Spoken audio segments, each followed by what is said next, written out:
小伙利用极限伪装，想要从世界上最大的视频博主那里窃取钻石播放按钮，他真的能够成功吗？因此，为了获得这些播放按钮，小帅必须潜入这些视频博主的家，甚至还包括了亿万粉丝野兽先生。首先从麦克的家开始，此人坐拥10万粉丝，小帅也断言他的播放按钮一定就藏在家中。为了能够成功潜入进去，甚至找来自己的好基友小胖送来一台售货机，并且成功伪装成了零食的样子。小胖顺利的将售货机送进了麦克家里，可没想到小帅伪装的零食袋丝毫没有引起麦克的怀疑，接着便从售货机里溜了出去。再次和小胖成功会合，两人也决定分头采取行动，由小胖负责去楼上寻找钻石播放按钮，可是寻找了半天都没有寻找到。然而就在这时，麦克竟突然朝着楼上走来，情急之下小胖直接伪装了起来。趁着麦克离开之际，小帅赶忙从售货机里出来，继续寻找播放按钮。另一边，当麦克收拾完衣服后，竟然直接打开了衣柜，一番寻找过后并没有发现什么。万幸的是小胖并没有躲藏在衣柜里，因此才成功逃过一劫。与此同时，小帅在寻找播放按钮时，麦克意外拿着播放按钮从楼上走了下来，并且迎接来了自己的女友。而小帅也终于看到了拿走播放按钮的曙光，之后更是果断的伪装在了零食架后面。幸亏自己没有被两人发现，这也让他长舒了一口气。接着两人尾随麦克来到院子里，并且一步步靠近麦克，可怎料他一眼就注意到了一旁鬼鬼祟祟的小胖，直接被麦克训斥着离开了这里。此时的任务也只能依靠小帅一个人了，而他竟然灵机一动，直接给麦克发去了几条暧昧消息，这也让他的女友颇为不满，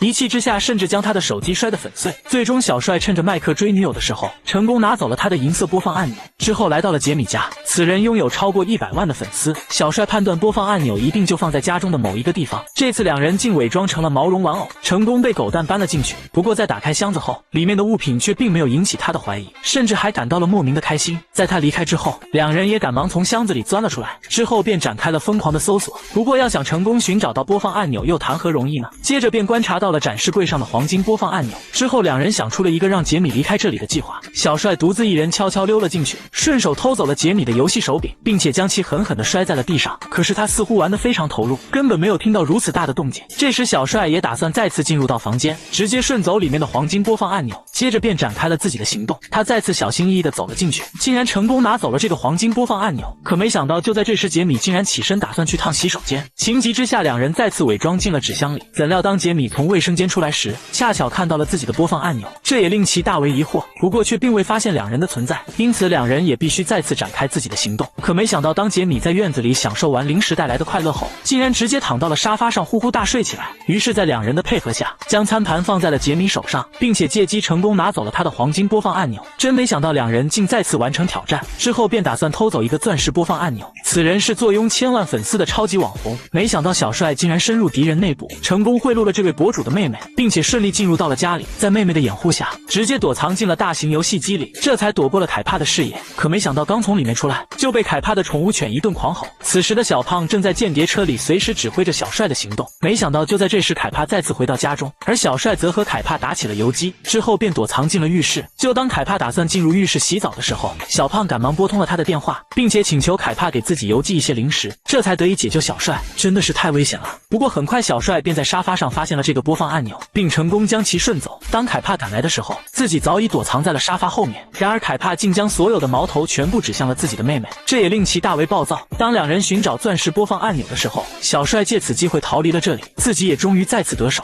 之后便来到拥有1亿粉丝的野兽先生家，打算窃取走他的红宝石播放按钮。他可谓是全球粉丝量的天花板了。然而这里的保安简直无处不在，并且戒备森严，因此两人必须拿出顶级伪装术，才能不被保安发现。他也打算将自己伪装成火烈鸟，但是之前必须将保安引诱走，赶忙扔过去一块砖头，并触发了报警系统。趁着保安检查的间隙，小帅赶忙翻越过栅栏，并且成功伪装进了泳池里，而小胖也一同跳入了泳池。但由于他的憋气能力实在太差，直接被保安抓捕起来。小帅则完美躲过了保安的搜查。之后来到屋内的他很快便发现了野兽先生，他也断言红宝石播放按钮一定就在他的手提箱里，因此必须再次转移保安的注意力。接着便将屋内的温度调高。不久后，整个房间的人都感到莫名的燥热，并且逐渐变得有些难以忍受了。当保安赶过来检查时，灵机一动的小帅再次伪装成了火烈鸟，再次躲过了保安的搜查。不得不说，这样的伪装方式太过完美。之后便一步步的朝着楼上走去，可没想到一不小心竟然踩到了饮料瓶上，巨大的响声同时引来保安的注意，而他非常机敏的一个躲闪，保安更是直接摔落了下去，摔得保安也多多少有些头晕目眩，接着便成功将小胖解救出来，之后更是直接进入到了野兽先生的卧室，很快便寻找到了这个手提箱。正当两人以为自己成功得手的时候，怎料竟意外触碰到了激光线，很快便有保安追赶了上来，而小胖也再次被当作了小偷。另一边，小帅再次伪装成了火烈鸟，成功躲过保安的搜查。正当他提着这个红宝石播放按钮打算潜逃时，却意外撞见了佛伯乐。小帅也利用自己的3寸不烂之舌，成功欺骗过了佛伯乐，最终也是窃取到了所有的播放按钮。